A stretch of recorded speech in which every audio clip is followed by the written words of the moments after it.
नमस्ते, मेरा नाम डॉक्टर अंकुरिता गुप्ता है। मैं एक आयुर्वेदिक डॉक्टर हूँ और न्यूट्रिशन कंसल्टेंट हूँ।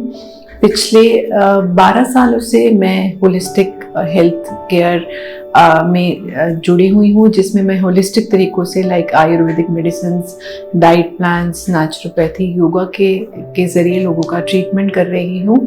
एंड बहुत सारे लाइफस्टाइल डिसऑर्डर्स जैसे कि thyroid, PCOD, diabetes, high cholesterol, high BP, weight management पर काम कर रही हूँ। तो आज जैसा कि आप सभी जानते हैं कि we are celebrating world breast feeding week from 1st to 7th अगस्त। सो वैसे तो हर दिन ही इम्पॉर्टेंट है अपनी हेल्थ के लिए, अपने न्यूट्रिशन के लिए, मगर कुछ टाइम ऐसे असाइन हो जाते हैं जब हम उन पे एक्स्ट्रा थोड़ा सा ध्यान देते हैं। तो आज इसी टॉपिक से रिलेटेड मैं कुछ जानकारी आपसे शेयर करना चाहूँगी।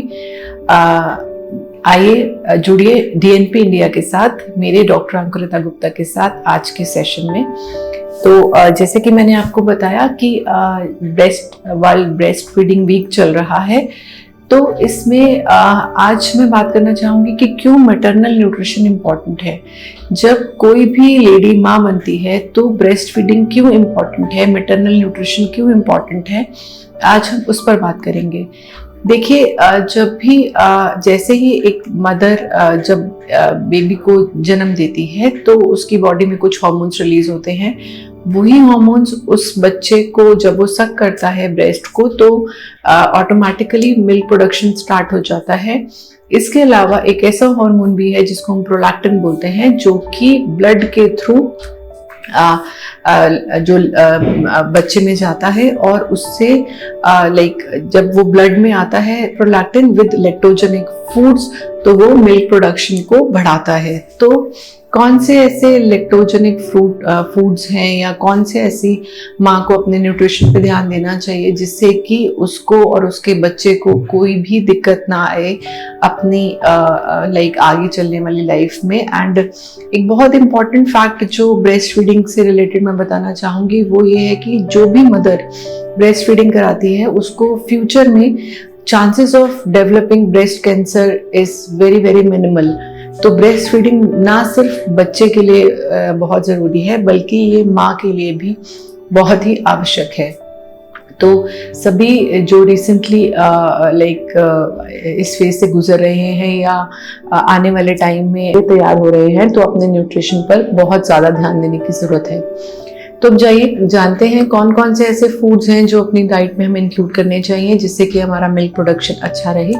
तो सबसे पहले हमें बात करूंगी, इसमें आपकी कैलोरी रिक्वायरमेंट जो है वो बढ़ जाती है, आपका फूड इंटेक थोड़ा सा बढ़ जाता है जब आप लैक्टेशन करा रही होती है, क्योंकि बच्चे की नीड है और वो न्यूट्रिशन मेजरली आना चाहिए आपके प्रोटीन कॉम्पोनेंट से।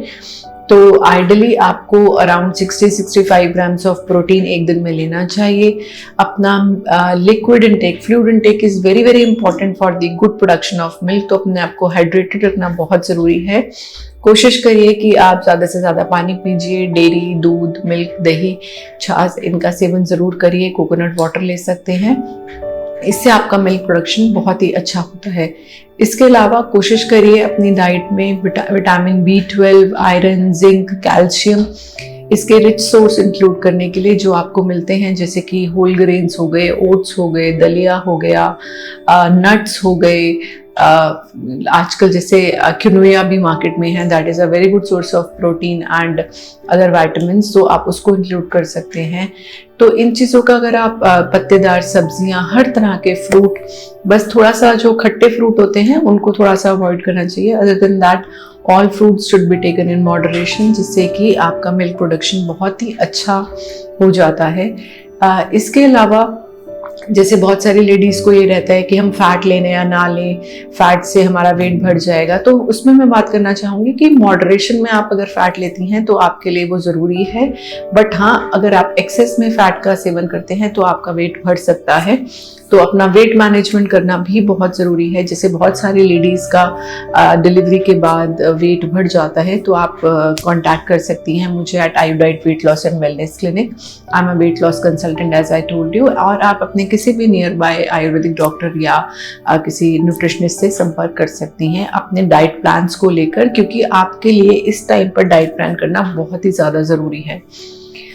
इसके बाद कौन सी ऐसी चीज़ें हैं जो नहीं लेनी चाहिए ड्यूरिंग ब्रेस्ट फीडिंग, तो इसमें जैसे कैफीन हो गया, अल्कोहल हो गया, स्मोकिंग हो गया, सी फूड स्पेशली अवॉइड करना चाहिए क्योंकि उसमें मर्करी प्रेजेंट होता है जो बच्चे के लिए पॉइजनस हो सकता है। इसके अलावा आप जैसे नॉर्मली अपनी डाइट में आप ट्रांस फैट्स हैं, प्रोसेस्ड फूड्स हैं, उन सबको आप ज़रूर अवॉइड करिए अपनी डाइट में। उससे भी आपको एक बहुत ही अच्छा न्यूट्रिशन आपकी बॉडी से डिप्लीट होने से बच जाता है और आप अपने बच्चे को हेल्दी न्यूट्रिशन प्रोवाइड कर सकते हैं। बहुत सारे लोग जानना चाह रहे होंगे कि क्या हमें नॉनवेज खाना ज़रूरी है, एग्स लेना ज़रूरी है ड्यूरिंग दिस पीरियड, तो ऐसा नहीं है। अगर आप वेजिटेरियन हैं तो बहुत सारे ऐसे natural sources of good vitamins and minerals भी हैं जो आप ले सकते हैं और अपनी डाइट में बाकी सारी डेफिशिएंसीज को कवर अप कर सकते हैं। तो उस चीज़ को ध्यान में रखते हुए अपनी डाइट का ज़रूर आप ध्यान रखें और अपने बच्चे को एटलीस्ट 6 मंथ्स तक ब्रेस्ट फीड ज़रूर करवाएं। ये बहुत ज़्यादा ज़रूरी है बच्चे की हेल्थ के लिए और आपके खुद के लिए भी, क्योंकि जो इनिशियली भी जैसे कोलेस्ट्रॉल रिलीज होता है that works as a natural vaccine for the child. तो breast milk provide so much of immunity to your child that it is going to be with your child throughout his or her life.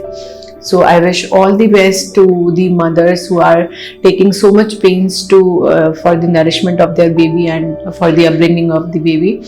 So I hope कि मेरी इस session से आपको कुछ knowledge मिला होगा। बाकी अगर आप कुछ भी जानना चाहते हैं तो आप मुझे कांटेक्ट कर सकते हैं at Ayudite weight loss and wellness clinic. जुड़े रहिए DNP इंडिया के साथ। Thank you so much. Have a nice day.